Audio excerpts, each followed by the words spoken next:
Hello, today I'm going to introduce our new paper, Exploring Human Pose Estimation and the Usage of Synthetic Data for Elderly Fall Detection in Real-World Surveillance.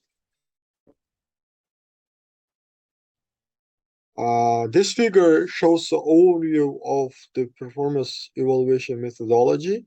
Using the AI Hub datasets, performance of bottom-up and top-down human pose estimation approaches underwent pose estimation and action cognition evaluations.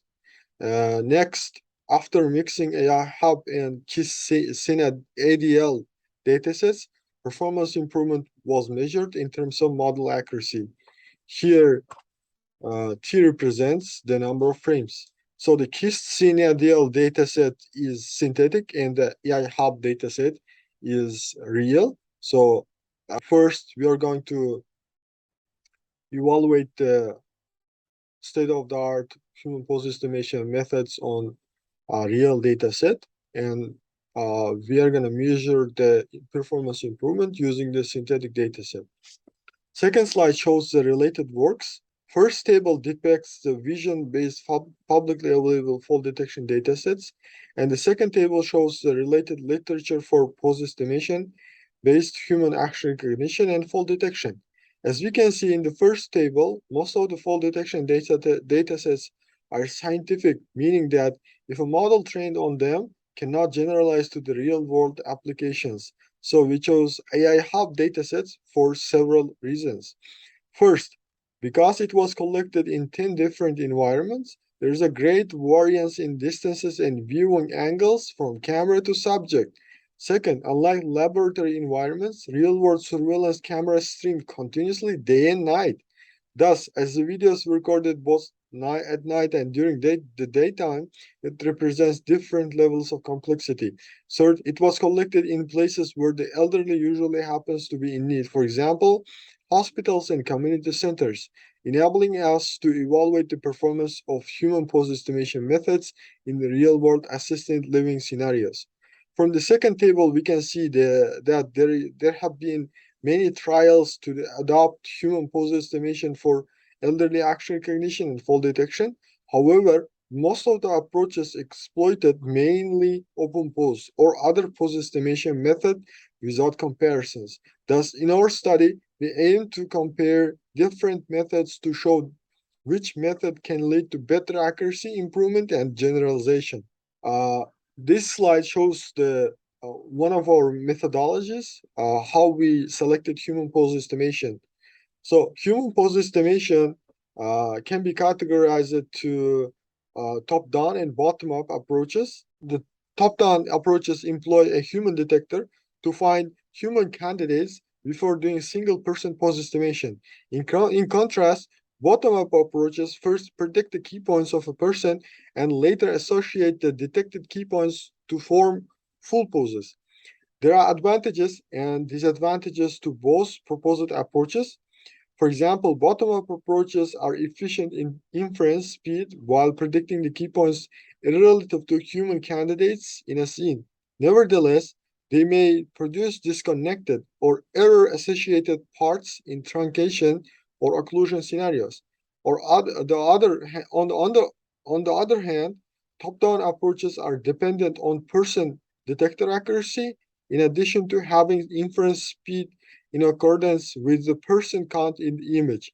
However, the key point prediction performance of top-down approaches is highly accurate compared to the bottom-up approaches.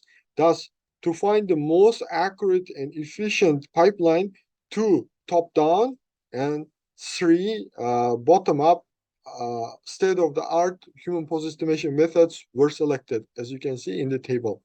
For action classification, we chose two models, transformer and LSTM models. Both have their advantages and disadvantages.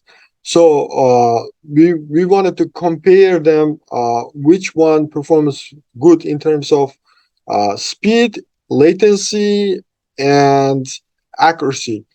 So in the left, you can see the transformer model. So for the transformer model, first pose estimation is initially applied to the input video, after which estimated key points are processed and projected linearly to the predefined transformer encoder. Following that, key point features from the pose estimation models are added to class tokens and positional encoding, forming the input embeddings by the transformer encoder. Then within the transformer encoder, the input embeddings are projected onto the multi-head attention layer, followed by the fully connected layers. The output from the transformer encoder is then passed to the MLP head, which predicts the action classes. On the right hand, you can see the LSTM model. LSTM model has been used very popularly in the previous literature as a default. Uh, for comparison to the transformer model, let's explain the LSTM model. For the LSTM model, the extracted key point features from the input videos from pose estimation models are passed as an input to predefined LSTM layers. The output features of the last LSTM layer are then passed through the dense layers, followed by a softmax layer to predict the probabilities of each class. On the left side, you can see the real video from the AI Hub dataset, and on the right-hand side, you can see the uh, synthetic video from the KISS-SCENE Adele datasets. It's modeled in the Unity environment. So from both datasets, this graph shows the distribution of the dataset usage. From the real dataset, the number of videos are very limited. In total, 1,096 videos were chosen from the AI Hub dataset. So the classes are falling down, standing up, lying down, and walking. And from the synthetic datasets, we use 1,600 videos from each classes. So going to the results, to evaluate the robustness of the chosen pose estimation methods, quantitative experiments were conducted using the AI Hub dataset. As you can see,